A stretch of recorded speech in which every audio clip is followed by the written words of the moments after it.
प्रिय बच्चों, सुप्रभात। मैं विश्वास स्कूल से आपकी हिंदी की अध्यापिका बोल रही हूँ।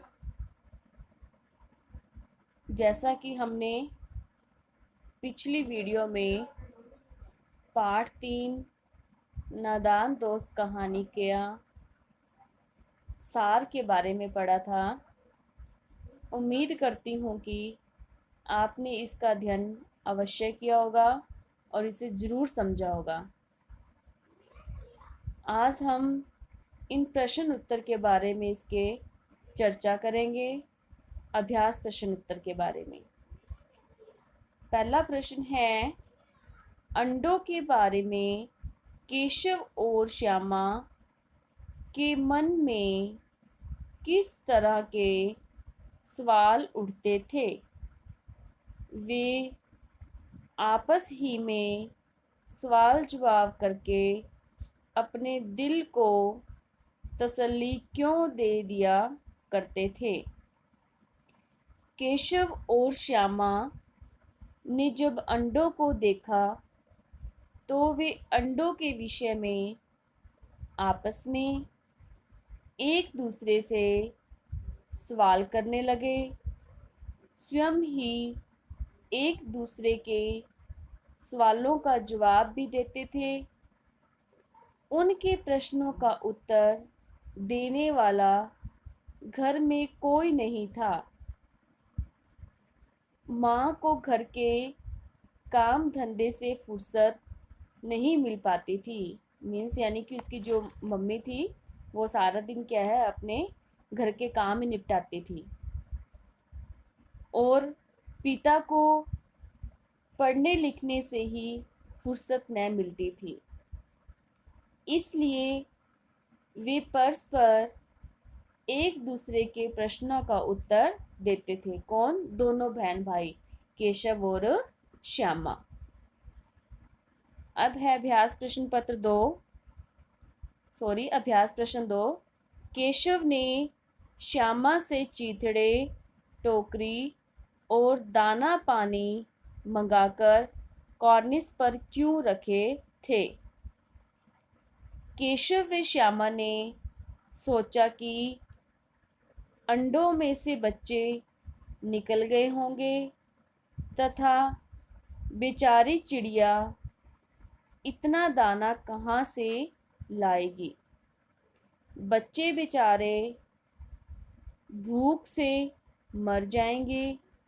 इसीलिए अंडों की सुरक्षा के लिए उन्होंने दाना पानी कॉर्निस पर रख दिया ताकि चिड़िया को भी कहीं दूर न जाना पड़े। प्रश्न नंबर 3, केशव और श्यामा ने चिड़िया के अंडों की रक्षा की या नादानी की? कॉर्निस पर अंडों को देखकर केशव और श्यामा के मन में जो कल्पनाएं आई और उन्होंने चोरी चुपके से जो कुछ कार्य किए वे उचित थे। उन दोनों ने चिड़िया और अंडों को धूप से बचाने तथा खाने पीने का प्रबंध किया था, लेकिन उन्हें यह न पता था कि उनके ऐसा करने से अंडे गंदे हो जाते हैं और चिड़िया उन्हें सेती नहीं है। बच्चों, अब हम कहानी से आगे जो प्रश्न है उसके बारे में चर्चा करेंगे। पहला प्रश्न है, केशव और श्यामा ने अंडों के बारे में क्या क्या अनुमान लगाए? यदि उस जगह तुम होते तो क्या अनुमान लगाते और क्या करते? केशव और श्यामा ने अंडों के बारे में अनुमान लगाया कि उन अंडों से बच्चे निकल गए होंगे। चिड़िया इतना दाना कहाँ से लाएगी? गरीब बच्चे इस तरह तो भूख से मर जाएंगे। यदि केशव और श्यामा की जगह मैं होता तो मैं भी देखता कि बच्चे निकल आए हैं या नहीं। मैं उन अंडों को छूता नहीं, बस बच्चे निकलने का इंतजार करता। बच्चे निकल आने पर ही वहाँ चावल तथा पानी की कटोरी रखता ताकि बच्चे भूखे प्यासे न रहें। प्रश्न नंबर 2, माँ के सोते ही केशव और श्यामा दोपहर में बाहर क्यों निकल आए? माँ के पूछने पर भी दोनों में से किसी ने किवाड़ खोलकर दोपहर में बाहर निकलने का कारण क्यों नहीं बताया। दोपहर के समय में माँ उनको सुलाकर सोती थी। जैसे कि बच्चे आप भी सोते हो ना दोपहर के समय में, ऐसे ही क्या है, केशव और श्यामा को भी उसकी मम्मी ने सुलाया था। वही समय ऐसा था जब वे बाहर आकर चुपचाप बच्चों को देख सकते थे।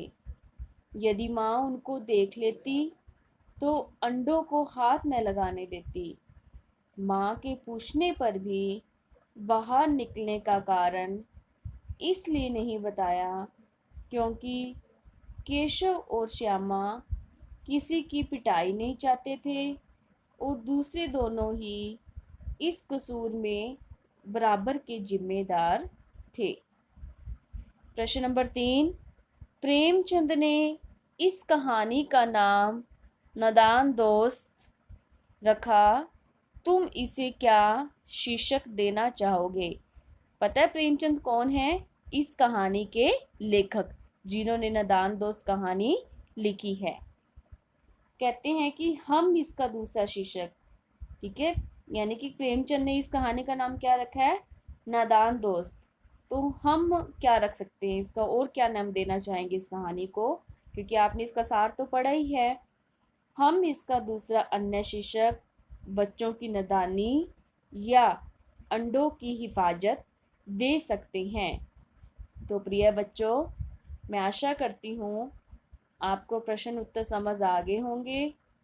आपने इन प्रश्न उत्तर को अपनी रफ नोटबुक में हल करना है। धन्यवाद।